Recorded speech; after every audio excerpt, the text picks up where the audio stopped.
Because patriarchy has caused us to have those damn borders, They are the ones who created the nation state. If I'm teaching urbanization, I'm teaching about Harappa and Mohenjo-daro, which is now in Pakistan. So how do I actually make a distinction between that history and the history of, say, the Gangetic Valley? So this young girl, this is after Babri Masjid and so on. She says, is Ghalib's house still there in the walled city? And I say, yes, it's there. I can actually proclaim that it is there. And I said, you come, we'll show you the thing. Because she's moved by poetry, so she wants to go and see this place, see this place where Ghalib has lived and resided and so on.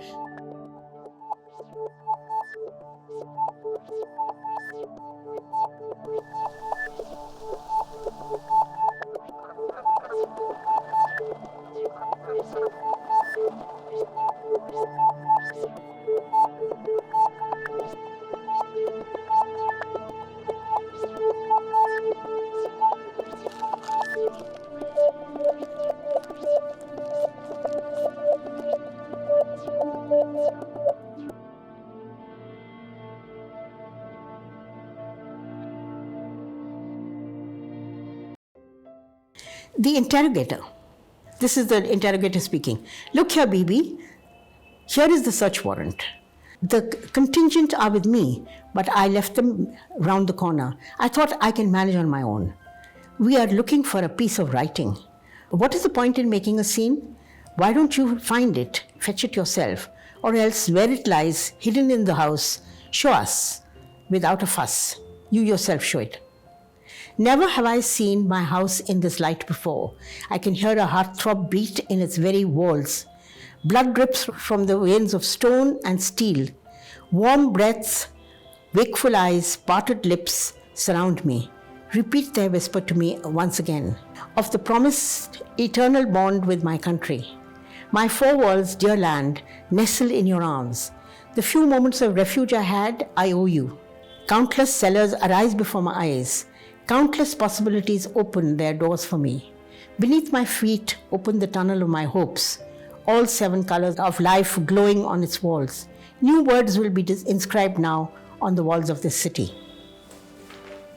O passing moment, I swear by your desecrated honor. Red is the dust around my house. Beyond this window blooms a red flower. All these tribulations over a book, hidden in my past? Look beyond the curtains instead, at my dreams of the future. So that's Gunehgar Auratein.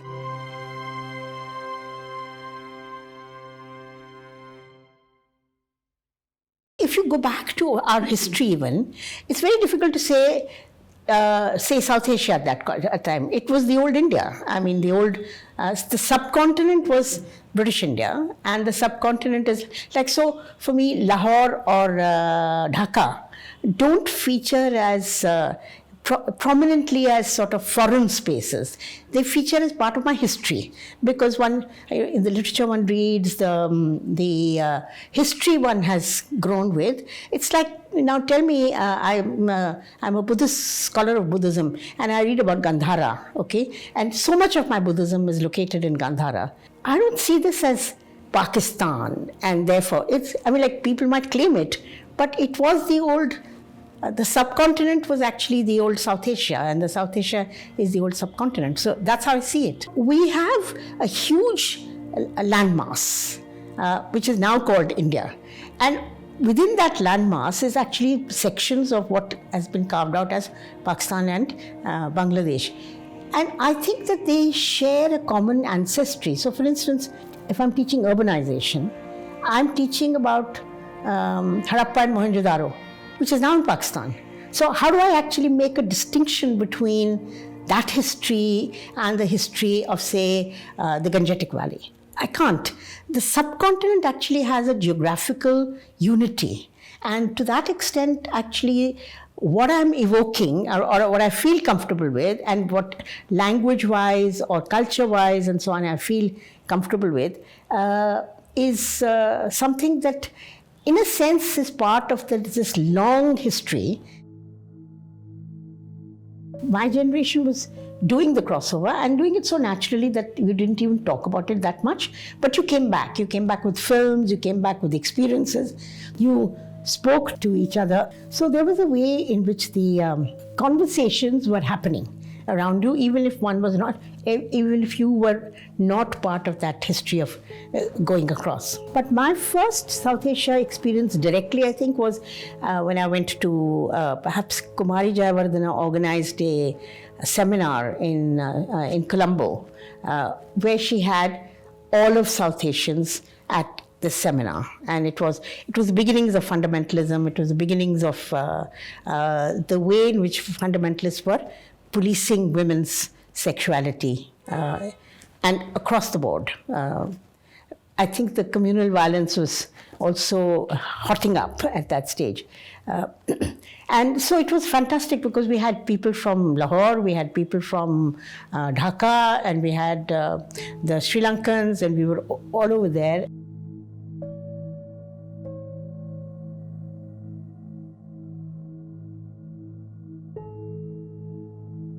Is Dr. Uma Chakravarti.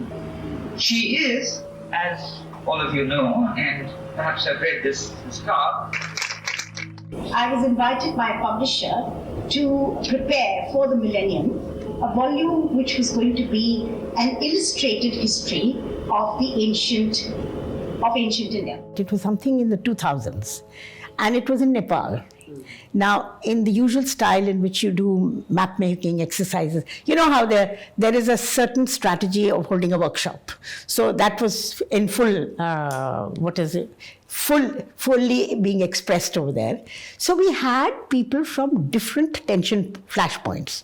So we had people from Northeast, in a state. We had people from Sri Lanka, so there were Tamils and Buddhists from Sri Lanka, and we had Kashmiris. We had Hindu Kashmiri Pandits, and we had Anjum from Srinagar, and we had these flashpoint tension characters. So I think it was an ice-breaking mechanism that they said, make a map and make a joint map. Now, it was interesting. Some could not make the map at all because the Kashmiris could not make a single map. So the Pandits made one separate one, and Anjum tried to make her own map. Some of us, Rubina Saigal and me and so on, we were not from the flashpoint areas within. So we developed a completely different attitude. So we were full of this borders business, and the borders are oppressing us and not allowing us to cross over. And by then, actually the European Union has begun to make sense to a lot of us, and we just, actually, what do we want? We want a borderless South Asia, so that you can travel across. So we started to irreverently begin to make this map.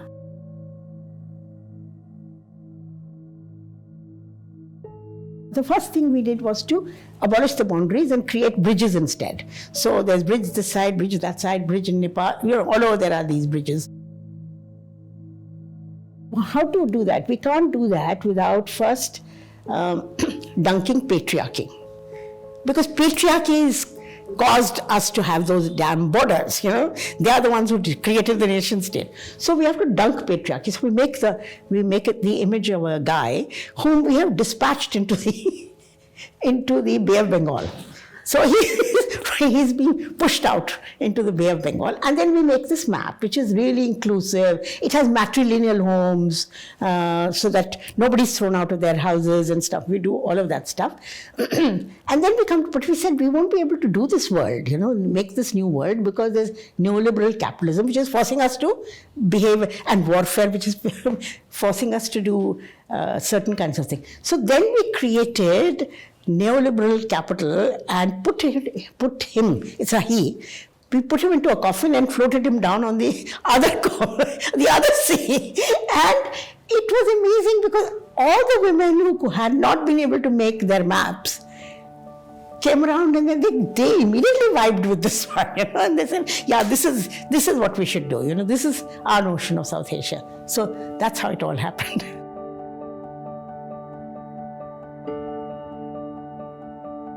To start with, I think it's not conscious that you think of the nature of your relationship with the state, but you are struck by, and I was struck by, the fact that there was very active movements both in Pakistan and in Sri Lanka, which actually took on militarization and warfare. What I was struck by was the fact that the women's movement, particularly in Pakistan, was very clear about its opposition to militarization and to state power, which was militarized. Their critique of the army is extremely strong and solid, and it goes back, it's probably the earliest that we have, And also the conservative right-wing shift. See, the international geopolitics also of the region determined that they had to confront it. So you have the increasing Talibanization, it's got its own international ramifications, because it's got the Americans who are also very happy to set up the Taliban because they are doing it against Russia. So in Afghanistan, the consequences of that is borne not by the Afghan women only, it's borne also by Pakistani women, because at the end of the day, the rightward shift that comes with Zia is coming because there is a Talibanization of the state. So this business of what you can wear, what you can say, what you cannot say is all something. So it is felt nature of state power as a element in feminist thinking is imperative. You can't think of, you cannot actually segregate it and say, oh, this is a clean nation state and this is whatever it is. So I think that was one of the things that and to some extent that happened even with Sri Lankan experience. So in a sense, we also learned to reflect on our own investment in nation state and its politics, and the fact that we did not look at the challenges of what was happening in our own region. So, whether it is Northeast or whether it is Kashmir, the challenge that should have come from feminists did not come, to my mind, early enough. Whereas in Pakistan, it was very much built into the way in which the women's movement started off. Also because of the nature of the fact that it is that big demonstration that they had. See, they knew their state was an illegitimate state, which is something that we've taken a long time to acknowledge. So it's the women who came out against the Hudud ordinances. See, Pakistan had its own history of reform, and in the 70s, in the late 60s, even right from the 50s, the women's movement has been quite active. For instance, ruling against triple talaq, bigamy also. So they were far in advance. Now suddenly they found themselves pushed back with these Hudud ordinances. Obviously it was ridiculous, and so the women came out on the streets in a large way. I will recall to you the crazy play that they created, which was two women, police women. They are and it's a really funny play, and it's Salima Hashmi, who's the daughter of Faiz and a famous artist, is one of the performers. The two women are there, and they've got, one has the cap, one has the belt. One has this is the police outfit. One has the top, one has this is a hilarious farce that they create and perform on the street. So they're mocking at the stupid ordinary. There's this rule that Zia has created, that the evidence of two women is equivalent to one. But that's the funny side. The most serious side is that they're out there in large numbers in front of the High Court, and they get water cannoned, lathi charged, and imprisoned. It's the only I can think of early on, and this is in the time of Zia.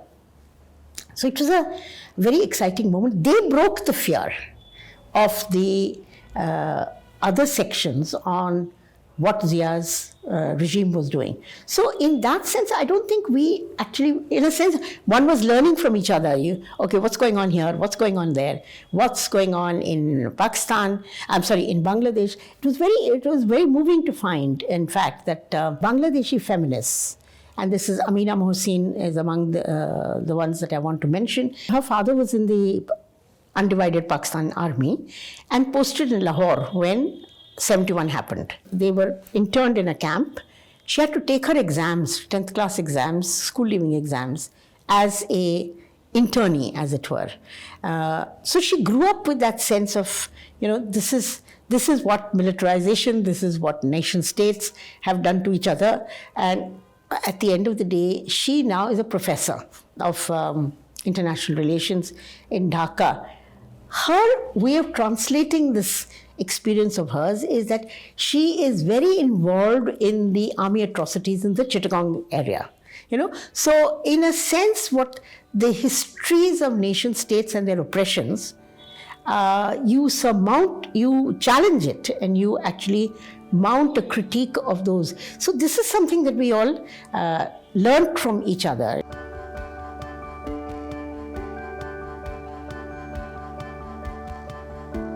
2001, there was a conference that was organized. That year, we didn't have the course. Instead, we had a conference, and it was a South Asian conference, and people came from across the region. On the 25th of March, 2001, that was 30 years after Pakistan Army invaded Bangladesh. It was a South Asian feminist conference, okay? And for 4 days, we are discussing this or that or the other. This is the last day. It's designed to coincide with that 30 years. The sessions are going to be on militarization, nation state, and all the rest of it.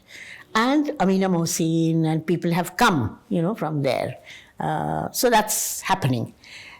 What we don't know is that Nigat has devised a plan, and the plan is that first thing in the morning we would assemble at a common space upstairs and open space. So we all assemble over there, and none of us knows that she's planned this.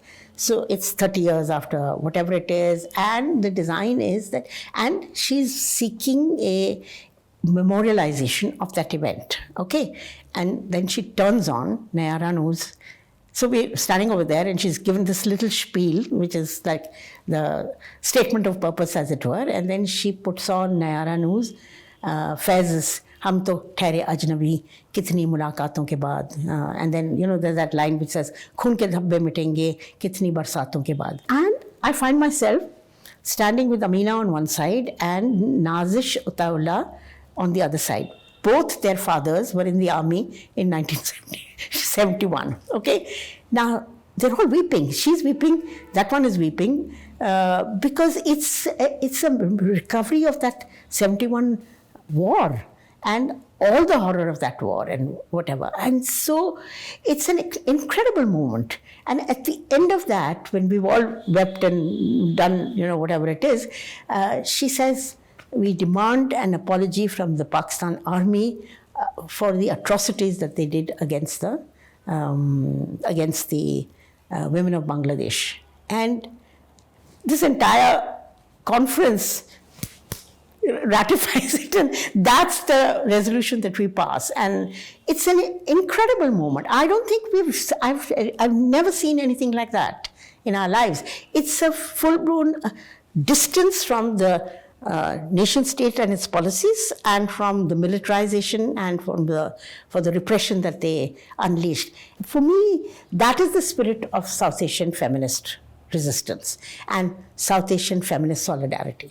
So I see that as some incredible way in which we were able to leave our nation states behind and engage with this history. And it wasn't funny, I mean, ittifaq se I had Pakistani and Bangladeshi next to me, and that was the role of India, na? Hum bhi to shamil the usme, we were sending off or whatever it is. So it was really quite it was in a sense a chastening moment also, to reflect back on 30 years. And it's never too late to say, it's never too late to acknowledge the wrong that you've done.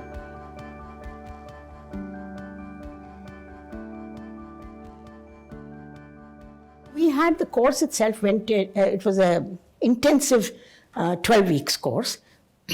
And the first 2 lectures were a sort of general lecture around patriarchy and stuff like that. And then we went straight into history.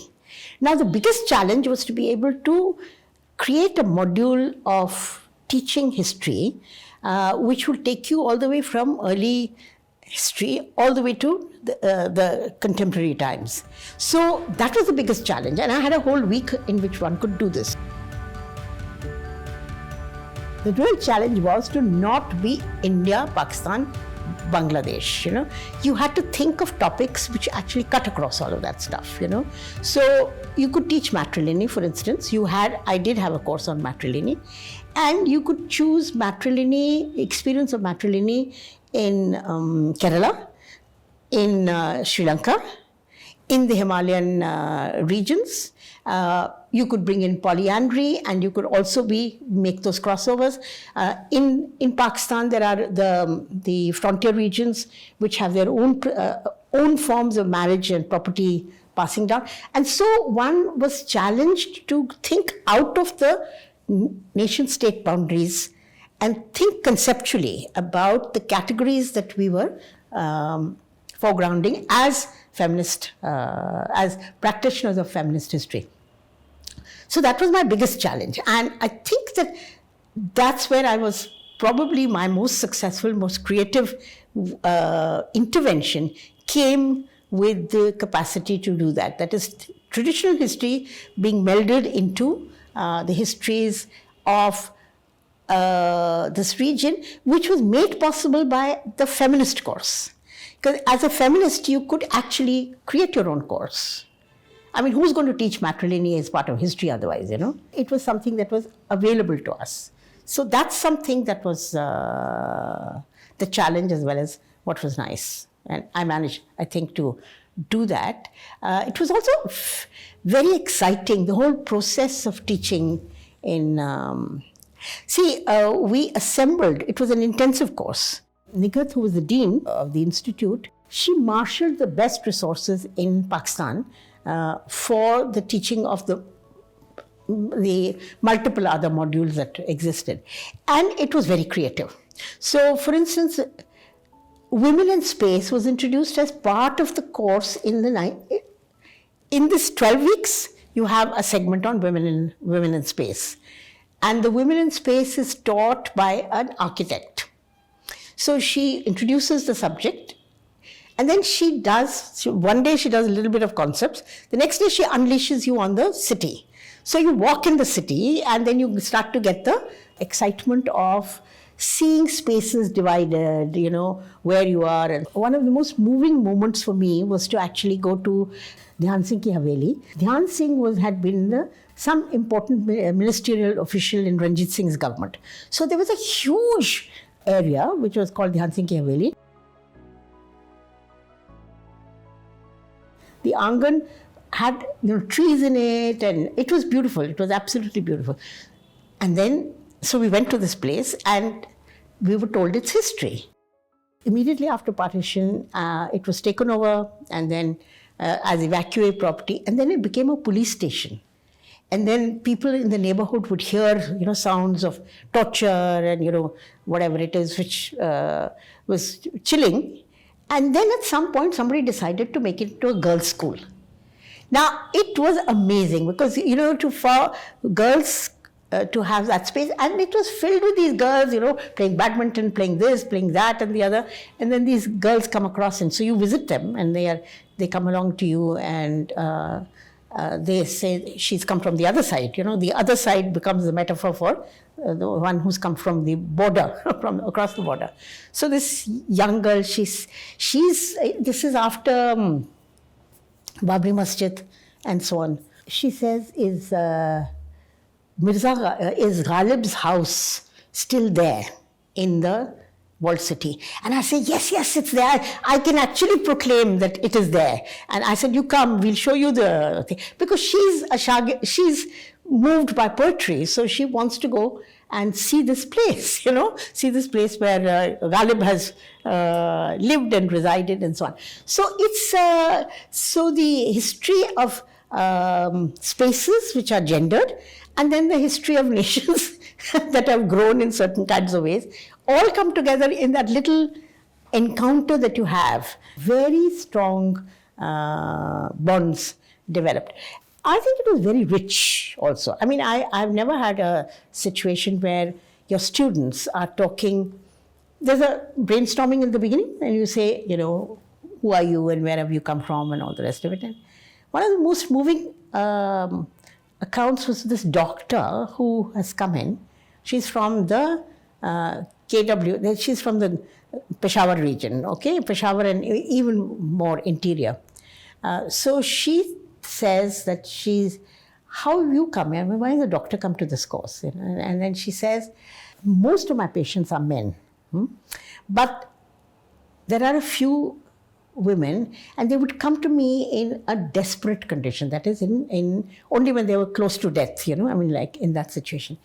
And then I thought to myself, what is it why don't they come? Why are women not coming to a doctor? And that led me to think of joining the course. So I needed to understand patriarchy in order to deal with this question in my head. So it had amazing experiences, amazing people coming in from different, locations. So that was very intense and very nice.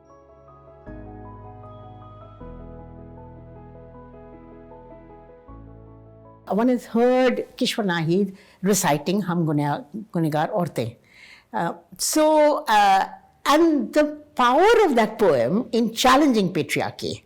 We sinful women, what you consider to be sinful is our, our ideological leaping board, from which we actually challenge the nature of social relations around us.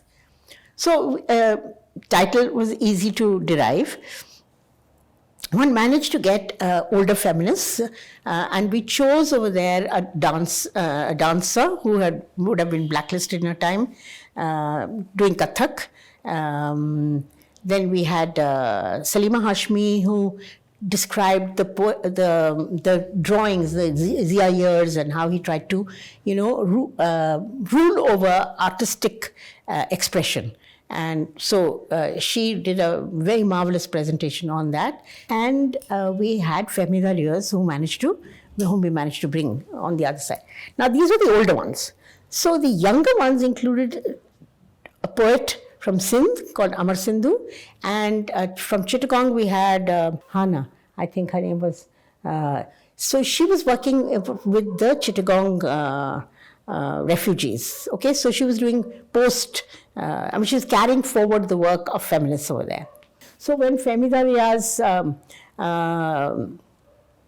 she's speaking, we don't let her speak without her reading that poem of hers, which is Tum Bhi Hum Jaise Nikle. And it's the key moment over there because it's so irreverent. It's challenging these characters and saying, chalo, itihas mein bahut hota hai, tarikh mein bahut hota hai, but we know what's up, So the irreverence of irreverence, but it's structured irreverence. It is not anarchic. It is actually taking on nation states, militarization, taking on patriarchy in its worst forms and so on. So that is the expression that event managed to capture in the form that we did, over there.